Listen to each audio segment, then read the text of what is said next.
Hey everybody, so I'm going to go over the Xiaomi MiBox S today. This is something I just bought the other day, and I bought it from a grocery store here in Istanbul, and actually I paid $5.99, but you can see you can find it online in Istanbul, at least in Turkey, for 514 TL, or in the US you should expect to pay, it's around 50 bucks I think. Yeah, like here they've got it listed for 70, that's a little bit expensive, but basically it is an Android TV box. It's tough to tell from the picture, but it's only like that big. And well, this gives you an idea actually. That's the size of the remote sitting right next to it. It comes with just the remote, the box, power, and an HDMI cable. But, yeah, I'll show you this. So for me, I'm using the 3.5mm audio for sound, and I have it going to a surround sound system, and then HDMI for video, and then for the USB, I've got a USB hub plugged into it. Now the important thing is if you're going to use a USB hub with this, it needs to be a powered hub, because these things don't produce enough power to consistently have more than one really, but certainly not more than 2 or 3 USB devices plugged in at once. A powered hub basically just means that you have to plug it into the wall as well. And so you can see it's a regular USB hub where you've got one plug that goes into the device and then 4 or more plugs coming out of it. But it's also got a power plug that goes in the wall. And you can see the price here, 20 bucks, 18 bucks, depends on which one you get. So one that does not have power, that doesn't plug into the wall, is going to give you problems. So make sure you use that. But for me, I've got an Ethernet adapter plugged into it.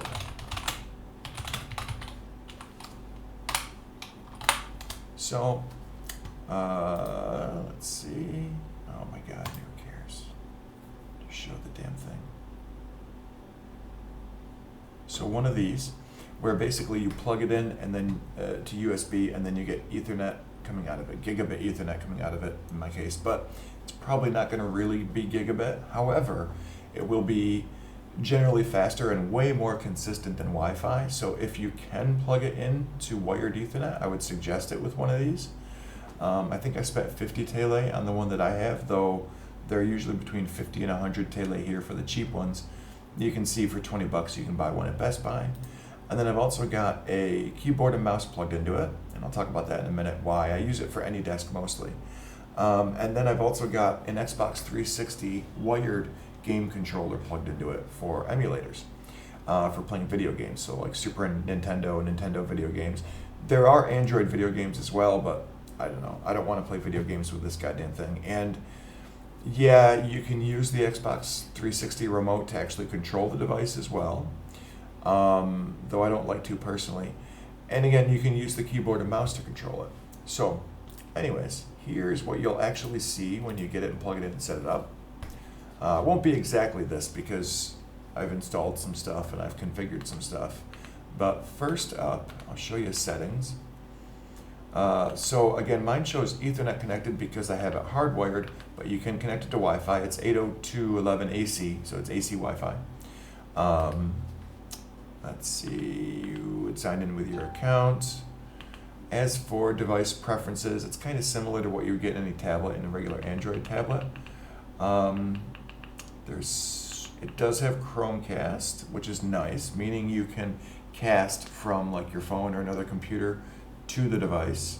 So if there's something that you can't play on the device natively, you can cast it from another device. The other thing is, if you're looking for developer options in Android TV, you can get to them by hitting the build button 7 times, and I'm not going to, but I'll show you what it'll start to do. So I'm just hitting this middle button on the remote, by the way. There we go. So if I hit it one more time, I would get an extra developer option here. And I'm not going to go into that, but it's something that you can do. So a bunch of normal options like you would see in any of these. These are similar to Roku, but it runs Android TV, which is Android, but with some junk removed and specifically made with an interface for TV. Personally, I think it would have been a bit better to just be able to run regular Android on it, but it's this instead. The other thing to mention is this is running Android 9, but it comes out of the box with 8.1. As soon as I plugged it in, it gave me an update. It took maybe 15 minutes to download and install the update, and that went from 8.1, which I think is Android Oreo, to Android 9 Pie. To give you more of an idea about it, let's open up IDA64.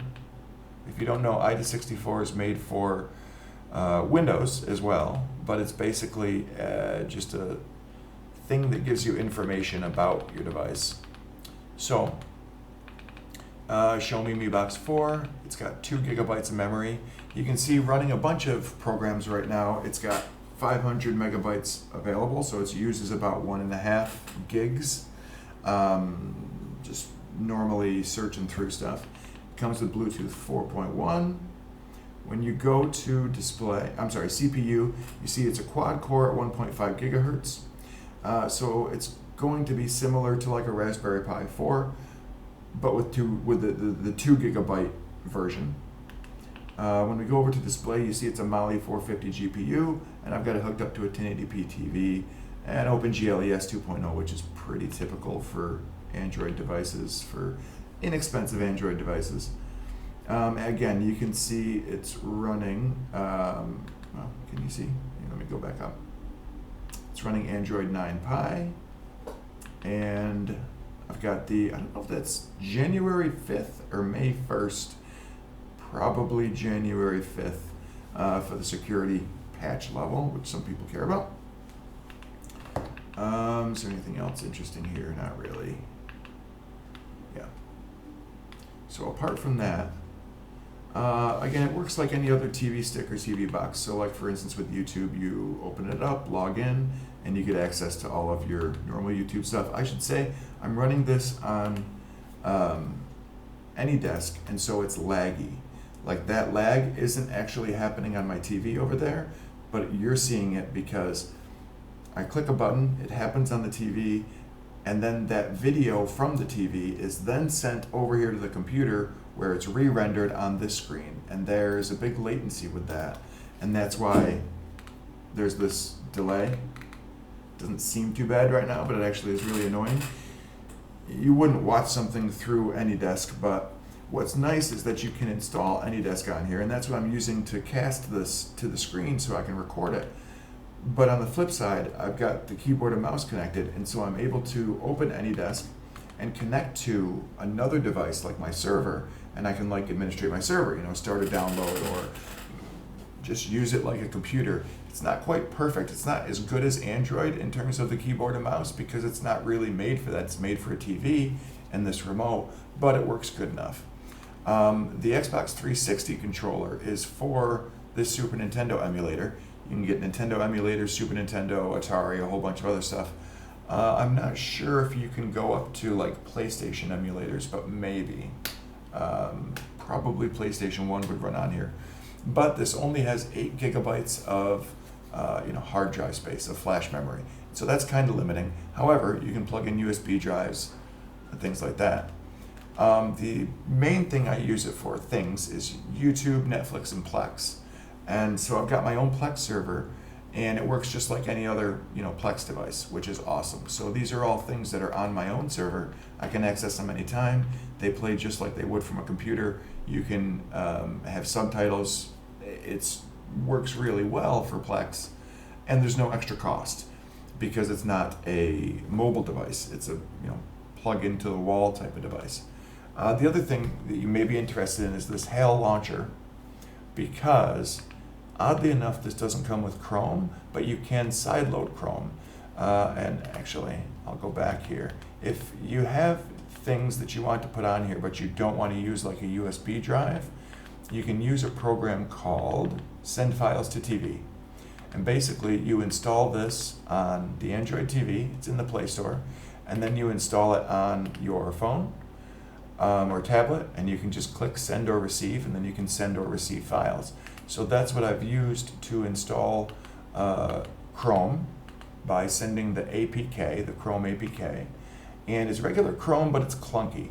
However, what's nice is I can, using the keyboard and mouse, watch things like free InterTV and get straight up live news, from the US, which you can't get with, I don't think you can get with like a Roku stick because it doesn't have a browser. Now this browser isn't native, but it works. Again, it's clunky, but it works with a keyboard and mouse. And since it's got that USB port, you can use that. So there is a browser, but you need the Hell launcher to be able to get to it. Netflix works like normal. I won't show it to you because since I'm screen recording this and sending it through AnyDesk, it just shows a black screen, but it works. YouTube and Plex work. And then there's a whole bunch of other channels. So, for instance, Tubi is a cool one. They've just got some free movies, which you would think, if they're free, they can't be very good. But like Housebound is an amazingly funny, I think it's either Australian or New Zealand based movie. Hilarious, and it's on here today. You can get TED Talks on here. A whole bunch of news channels like CBC News, which is the Canadian Broadcasting Corporation. They're really good, and they're free apps that you don't need to sign up for or pay for or anything. Now, there are other apps like History. The History channel, for instance, if you want to use it, you have to log in with your subscriber by going to their website or getting a code or something like that, which is kind of a hassle. But there's enough content that even without that, hell, even with just YouTube, there's so much stuff available that it really shouldn't be a huge concern. And if there's something specifically like History Channel that you want, you're probably a subscriber anyway, so you can just log in and do it that way. Curiosity Stream is on here, and there are some others. The downside is it's not full Android, so you can't quite do as much as you could with Android, but it's made to be used by people who don't want to have a computer, who want to have kind of like an advanced cable box, and it works for that. But for the price, it works really, really well. And the fact that you can do things like emulate video games and connect to remote desktops makes it a really awesome buy, in my opinion. So if you're looking for one of these things, I would strongly suggest Android TV. Apple sucks. You should know that if you watch my channel. They just suck at everything. So they're terrible. Don't ever buy their products. Roku's good, but I think they're having some arguments right now with, YouTube or Google or Netflix or something. And they don't have, I don't think that they have the kind of scale that Xiaomi has. Xiaomi's a really big company. I've got now a Xiaomi phone, this thing, and a Xiaomi router, and they're all fantastic. The router I'm not super thrilled with yet, but that's in part because I'm waiting to install custom firmware onto it. My Xiaomi phone is awesome, and this box is great as well. So if you see their products, they tend to be pretty fairly priced, like priced reasonably, and they tend to work really well. And if you're worried about China spying on you, I would say, what are you doing that you care if China sees it? Personally, I don't give a shit if China sees what I watch. They might be offended slightly if they're prudes by the adult section of Plex, which I'm not going to show you. Other than that, it's their problem. So yeah, no, Xiaomi works really well.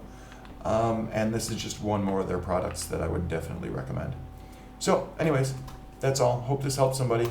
If you're thinking about buying it, stop thinking, just buy it and enjoy. If you came here for information about rooting it, the bootloader's locked, you can't root it, that's a bummer. Maybe someday in the future somebody will crack that, but I kind of doubt it. So you're out of luck with that, but for a TV box, it works really, really well. And it's small and it's low wattage, and for me it's replaced a computer, so save a lot of energy that way. So anyways, enjoy.